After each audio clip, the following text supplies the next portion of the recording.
oleh gigi. Nah, pertama-tama makanan masuk ke mulut, nanti di mulut akan ada dua macam pencernaan, yaitu mekanik dan kimiawi, dan di mulut makanan akan diubah bentuknya menjadi bolus oleh gigi, yang termasuk ke pencernaan mekanik.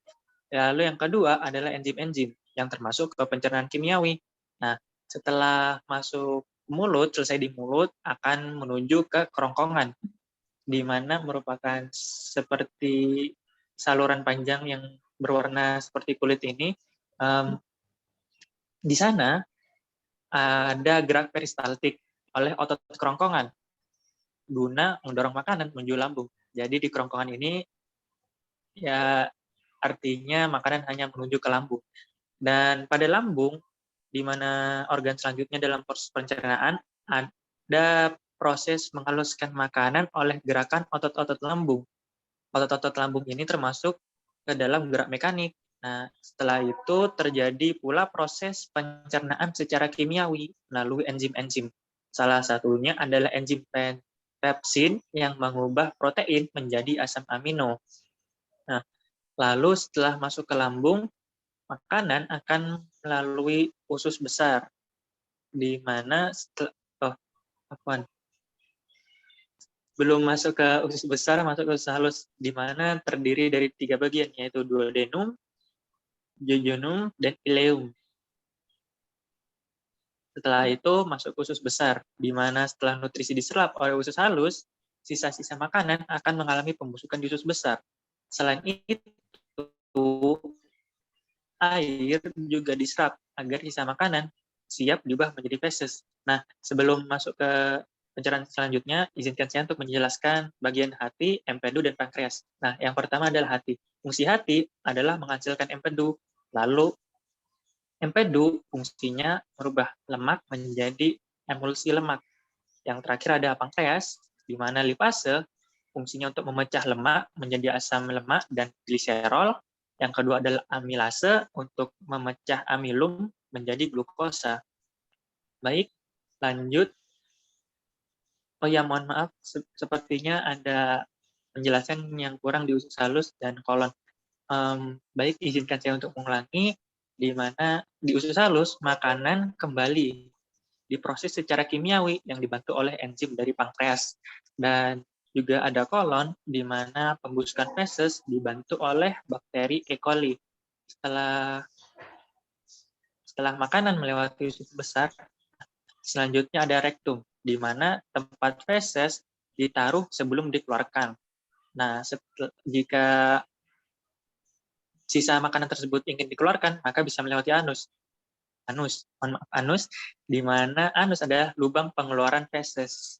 Baiklah, sekian presentasi dari saya. Harapannya para pemirsa bisa mengerti apa yang saya sampaikan. Apabila ada salah kata, mohon maaf.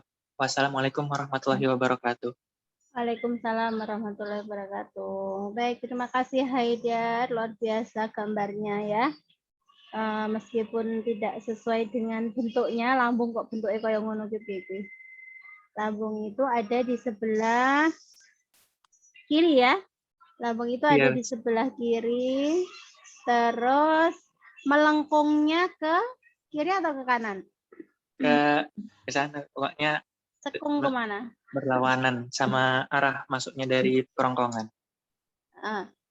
Berarti cekungnya ada di sebelah kanan. Kiri, cekungnya ke kanan, betul.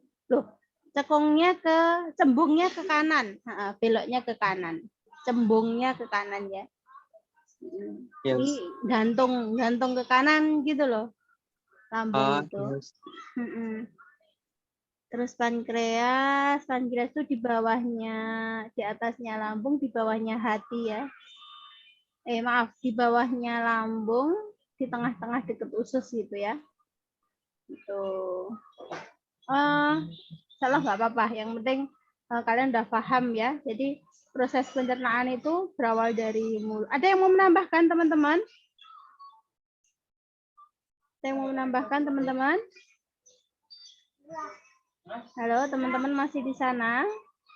Atau saya ngomong sendiri nih? Ya, nggak ada, Us. Oke, paham ya? Paham. Paham, alhamdulillah. Nah, berkaitan dengan pertanyaan di nomor pertemuan 16 kemarin. Jadi, mari kita bahas ini, saya tambahin aja ya penjelasan yang belum disampaikan Haidar tadi. Nah, di mana makanan masuk ke mulut melalui proses pencernaan mekanik dan kimiawi.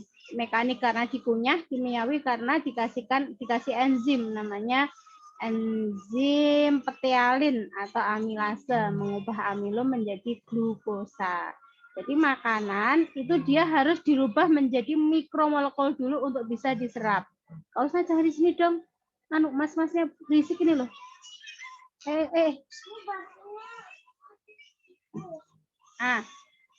Karbohidrat, zat makanan itu ya yang harus dimasukkan ke dalam tubuh untuk memenuhi kebutuhan tubuh itu yang pertama karbohidrat. Boleh kita catat, karbohidrat, protein, lemak, mineral, air, dan vitamin. Nah, ada 5 itu minimal yang harus dipenuhi untuk kebutuhan tubuh. Apa tadi?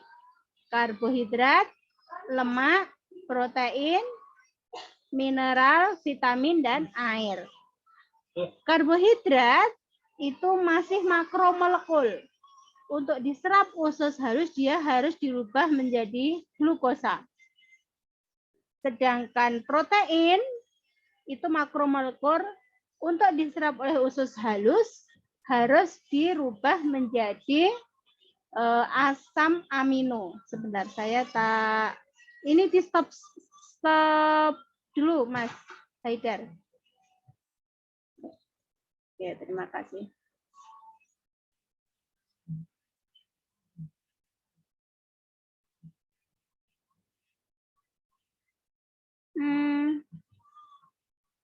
Saya mau share whiteboard di mana ya? Whiteboard itu ada di mana, teman-teman ininya? Anonet, Zeh. Anonet di mana? Ada di paling atas ada tulisan Anonet ya.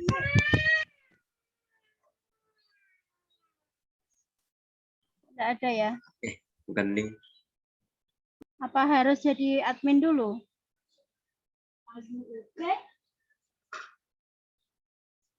Nggak bisa ya?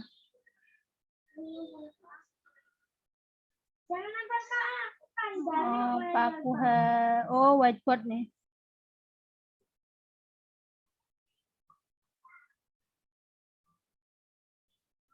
Nah, teks. Jadi tadi zat makanan yang pertama adalah karbohidrat.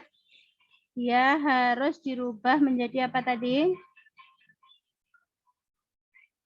Harus dirubah menjadi glukosa. Sedangkan protein itu zat makromolekul, ya dia harus dirubah menjadi asam amino dulu. Sedangkan lemak dia harus dirubah menjadi asam lemak dan gliserol untuk bisa diserap oleh tubuh. Nah, sedangkan vitamin, terus mineral, terus air, dia bisa langsung diserap oleh tubuh. Nah, kalau ada pertanyaan, ada bayi, kamu nanti pengen punya bayi toh? Ya, karena kamu pengen punya istri. Kalau pengen punya istri harus pengen punya bayi. Jangan cuma pengen punya istri kok ya. Kalau anakmu istrimu usianya udah 6 istrimu usianya 6 bulan. Anakmu bayimu udah usia 6 bulan, maka dibutuhkan MPASI, makanan pendamping ASI. Nah, berawal dari konsep ini, maka makanan yang cocok untuk diberikan pada bayi yang baru saja belajar untuk makan yaitu apa?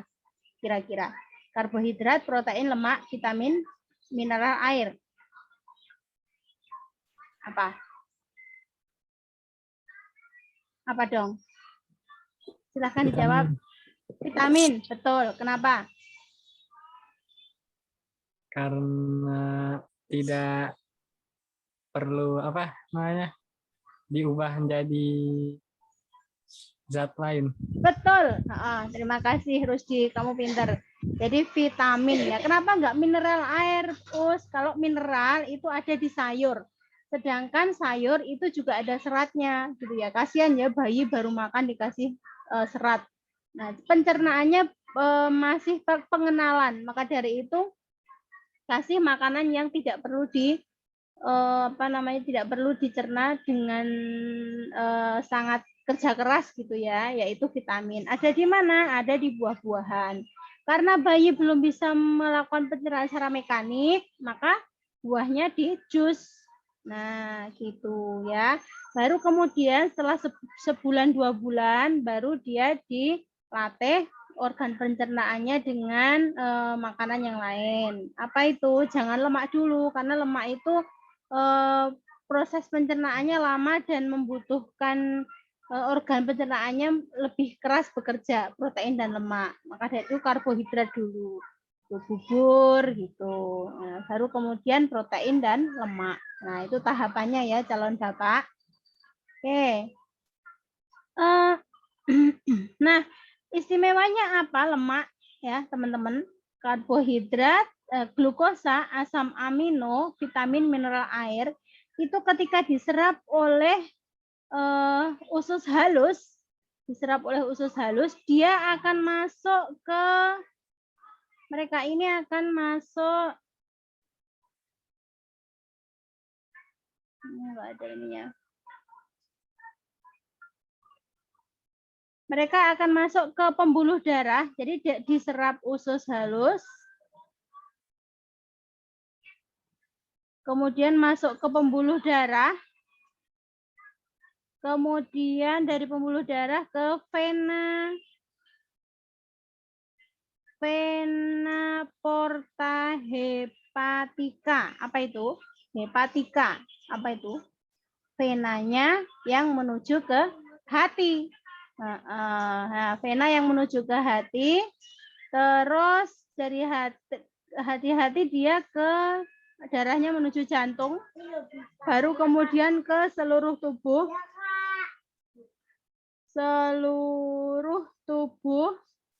baru terminalnya adalah di sel-sel.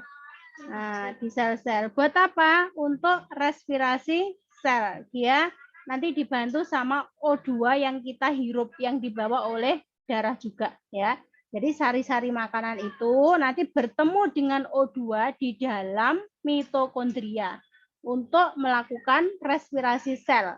Hasilnya adalah energi dan sisa respirasi selnya adalah CO2.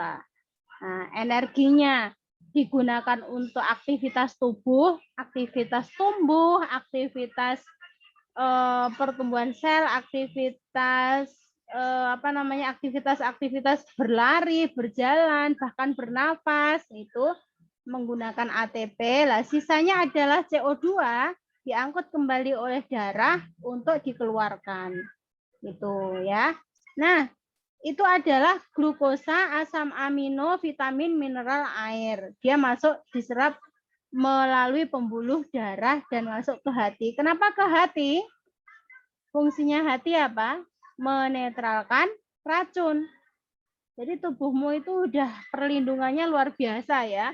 Sejak dari luar, misalkan kamu makan sesuatu yang mengandung kuman, maka respon yang pertama biasanya muntah. Nah, kalau masih tahan, wangi geragas soalnya gitu ya. Ntar dia kalau nggak muntah, maka dia akan dikeluarkan dalam dilindiri, sehingga keluar dalam bentuk feses yang encer. Gitu. Atau kalau enggak, dia didemam. Efek dibuat tubuhmu itu demam untuk membunuh bibit penyakit itu tadi. Gitu. Kalau ternyata masih lolos, jadi tubuhmu enggak demam, terus kamu enggak muntah, nah jangan khawatir, dia nanti akan dibawa ke hati untuk dinetralkan oleh hati sebelum dibawa ke seluruh tubuh. Gitu. Tapi kok masih tetap ada yang sakit? Itu karena hatimu sudah overdosis, overload dengan banyak racun gitu ya. Nah, makanya jadinya liver itu. Nah, lain hanya dengan asam lemak dan gliserol. Kalau asam lemak dan gliserol itu nanti dia akan diserap oleh usus halus, kemudian masuknya ke pembuluh limfa atau pembuluh getah bening. Jadi mampir ke pembuluh limfa atau getah bening, kemudian masuk ke pembuluh darah, vena porta hepatica, ke jantung, ke seluruh vena hepatica ini maaf, ini kurang. Berarti ini hati ya, ke hati, kemudian jantung, seluruh tubuh ke sel-sel. Itu. Paham sampai sini? Paham, Us. Terima kasih. Oke. Kita ke, coba saya ini lagi ya. Nah, ini. Malahan. Saya share screen lagi. Nah, ini teman-teman. Nah.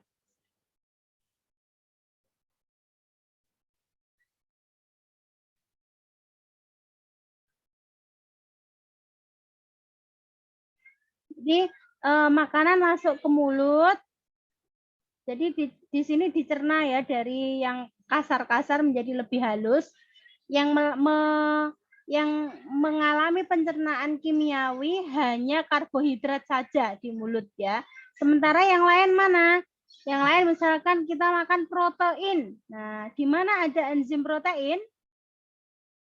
Pertama kali protein menemukan enzim pencernanya di mana? Coba lihat di anumu.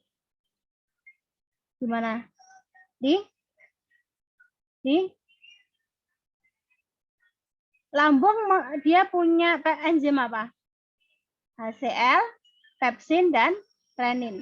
HCl fungsinya mematikan kuman penyakit, pepsin mengubah protein menjadi pepton. Nah, ya kan?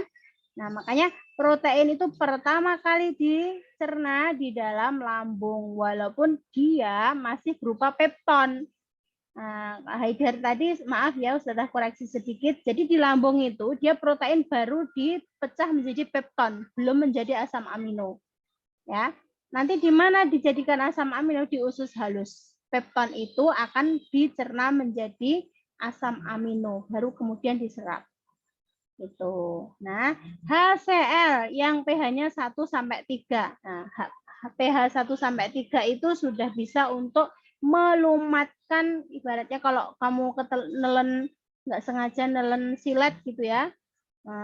Ngapain kurang kerjaan atau nggak sengaja nelen paku itu ya, maka paku itu bisa lebur di dalam HCl.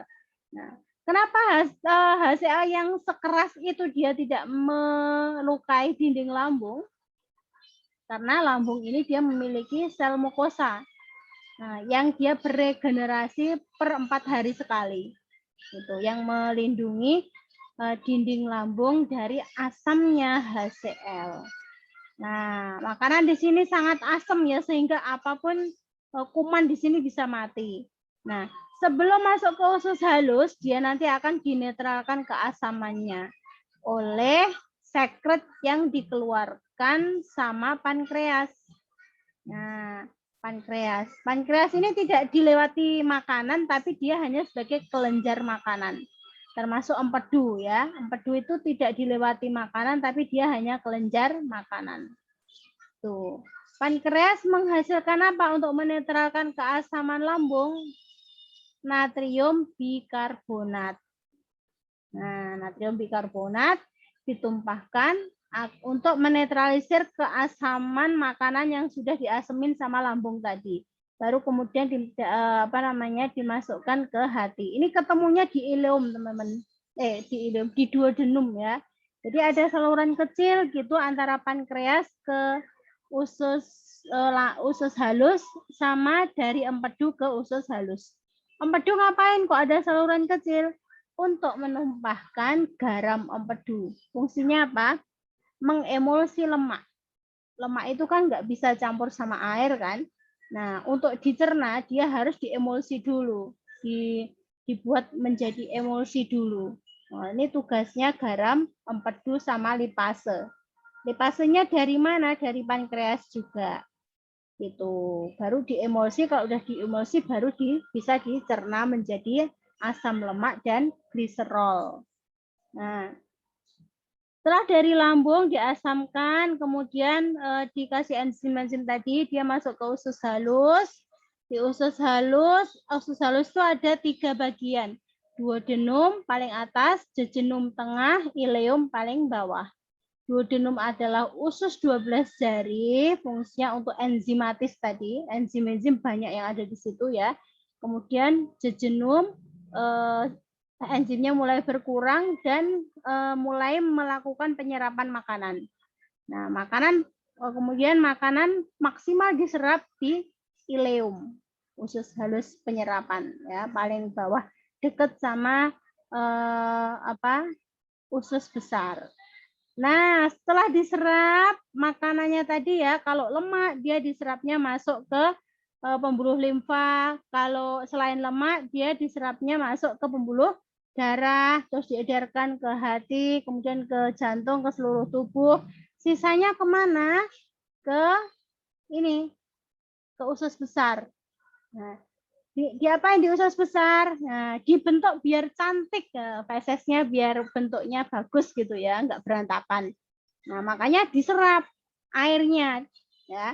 Air di dalam feses diserap oleh usus halus, kemudian dimampatkan oleh bakteri E. coli, dibusukkan sehingga keluar dalam keadaan cantik. Warnanya pun kuning gitu ya. Nah, kenapa kuning? Karena dia membawa sisa metabolisme eritrosit yang ada di empedu. Jadi eritrositmu itu Cah, per 12 hari dia itu beregenerasi. Sel darah merahnya beregenerasi. Nah, sisa metabolisme, sisa regenerasinya gimana?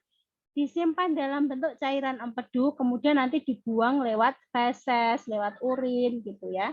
Jadi sebenarnya kalau ada pernyataan waktu SMP, apa fungsi empedu? Memberi warna pada feses. Bukan, itu bukan fungsi ya, tapi itu adalah limbah yang harus dibuang. Kenapa bukan fungsi, Ustazah katakan? Kalaupun fesesmu itu warnanya nggak kuning itu nggak masalah ya, nggak apa ya, ya nggak cantik gitu aja ya.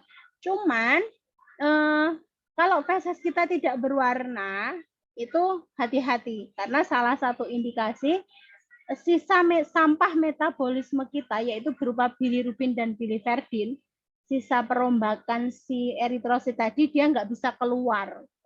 Nah, kenapa? Bisa jadi karena ada sumbatan antara empedu dan usus halus ini, sehingga cairan ini nggak bisa keluar. Terus dia merambat ikut darah ke mata, sehingga matanya kuning gitu ya, kelihatan kuning. Makanya disebut penyakit kuning. Gitu. Nah, oke. Setelah dari usus besar, dia udah bagus bentuknya, dia ngantri di kolon. Ngantri di kolon, menunggu si tuan rumah mengeluarkan gitu.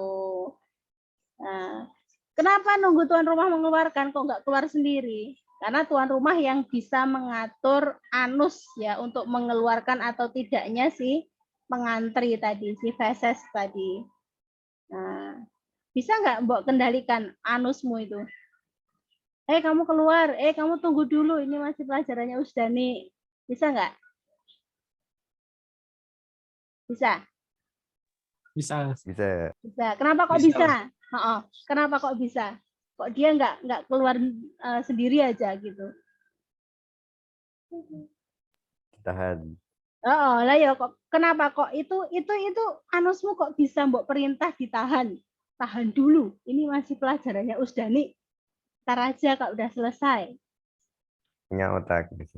Punya otak. Otak mengendalikan siapa? Mengendalikan tubuh. Tubuh. Tidak seluruh tubuh kan? Hanya anus doang kan? Ada tangan, ada kaki. Oh Ya. ya, betul. Tapi kan tangan kaki tidak ikut andil dalam pengeluaran feses. Yang ikut andil dalam pengeluaran feses itu loh, itu kan anus. Berarti dia apa? Kok bisa mbok kendalikan sama otakmu? Berarti di situ ada apanya? Oh, otot. Otot. Otot apa? Otot lurik. Lurik, betul. Otot lurik yang bisa kamu kendalikan setiap saat. Nah, udah nggak tertahan, nggak bisa dikendalikan lah. Aku ya kamu yang kebangetan ya, udah penuh sih mbok semayani, mbok janjian-janjiani nanti aja ya. Akhirnya dia nggak bisa ini, nggak tahan, terus akhirnya pengennya keluar gitu. Oke. Tentang lambung tadi teman-teman, tentang lambung tadi, asam lambung tadi ya, yang dia keasamannya 1-3 tadi. Kira-kira sebenarnya semua orang itu punya asam lambung. Nah, hanya saja ada orang yang punya asam lambung, tapi kemampuan pankreas untuk menetralkan lambung ini mengalami gangguan. Pengeluaran natrium bikarbonatnya tidak mulai malas gitu loh, pankreasnya itu malas, sehingga terjadilah asam lambung itu. Nah, ditambah lagi kalau klep lambung yang bagian atas ini yang harusnya dia terbukanya ketika kesentuh makanan dari kerongkongan, tapi dia kesentuh makanan dari bawah dari lambung dia kebuka, makanya akhirnya asamnya naik, bahkan sampai ke dada, sampai ke mulut, rasanya asam banget gitu ya. Nah, itu. Nah, hal ini disebabkan karena ini tadi, karena pankreas dia males menghasilkan senyawa natrium bikarbonat. Makanya ada beberapa orang, sebagian besar yang dia menggunakan terapi jeruk nipis atau terapi lemon. Nah, kalau biasanya kalau sama dokter sama ini, ya kamu tuh udah asam lambungmu kok ditambahi asam. Nah, biasanya malah dimarahin ya. Nah, tapi sebenarnya dalam pengobatan Ibnul Qayyim al-Jauzi, kalau kalian baca bukunya di situ dikatakan kalau asam itu disuruh ngobatinya pakai asam. Gitu. Misalkan lambung, asam kan? Dia asam lambung. Dikasih asam biar apa? Harapannya untuk merangsang pankreas ini kembali bekerja menghasilkan natrium bikarbonat tadi. Nah, ya sehingga mampu menurunkan keasaman lambung. Gitu. Jadi sebenarnya fungsinya kenapa ini lambungnya diasamkan ditambah asamnya ya ini untuk merangsang pankreas ini bekerja normal kembali. Yang awalnya males, dia bekerja kembali menghasilkan natrium bikarbonat. Lain halnya kalau kita kasih lambung ini basah ya. Awalnya kan asam nih. Terus habis itu kita minum antasida. Antasida itu larutan basah. Sembuh enggak? Sembuh enggak? Sembuh enggak? Asam lambung, terus diminumin sama larutan basah. Sembuh enggak kira-kira? Sembuh, tapi itu pankreasnya nggak kerja. Betul, sembuh. Seketika itu sembuh ya, karena kan asam kemudian dibasahkan, mungkin akan netral. Cuman kalau ini kita lanjutkan terus-menerus, akan semakin membuat si pankreas ini lebih males, semakin males. Aku kan udah dibantu gitu ya. Udah dibantu lambungnya kan udah tanpa aku kerja aja dia udah dibantu. Gitu. Nah, itu perbedaan konsep pengobatan ala Islam dengan konsep pengobatan Barat gitu ya. Nah, itu. Jadi harapan Ustazah nanti kalau kalian jadi dokter, jadilah dokter yang sebelum belajar tentang konsep-konsep kedokteran Barat, belajarlah tentang konsep-konsep kedokteran Islam. Karena kita memang orang Islam dan kita percaya bahwa yang Rasulullah ajarkan itu adalah yang paling benar. Itu hanya kenapa sekarang umat Islam banyak yang nggak percaya? Karena sedikit sekali orang Islam itu yang dia mau belajar tentang ilmu kedokteran Islam. Sayang sekali ya, sayang sekali. Nah, gitu yang bisa Ustazah sampaikan. Ada pertanyaan? Ada? Apakah penjelasan Ustazah tadi bisa menjawab pertanyaan nomor 16? Pertemuan 16? Halo? Halo? Insya Allah bisa, Mas. Saya sudah dikerjakan, Rusdi? Saya belum, Mas. Hari ini bisa dikerjakan? Bisa, Mas. Karena hari Sabtu besok mau saya koreksi ya. Siap, Mas. Kemarin yang PTM menyelesaikan menggambar itu hanya kurang lebih waktunya 10-15 menit. Yang 2 minggu, 2 pekan saya kasih waktu tidak dikerjakan. Ternyata setelah ketemu di sekolah dan dikerjakan, hanya butuh waktu 10-15 menit. Gitu ya. Jadi jangan menunda-nunda pekerjaan. Sebenarnya kalau kita mau bergerak aja tugas itu mudah ya. Allah maafi kila komentarik. Assalamualaikum warahmatullahi wabarakatuh. Waalaikumsalam warahmatullahi wabarakatuh. Syukron ya, Ustaz. Syukran Ustazah. Ya, afwan. Selamat istirahat.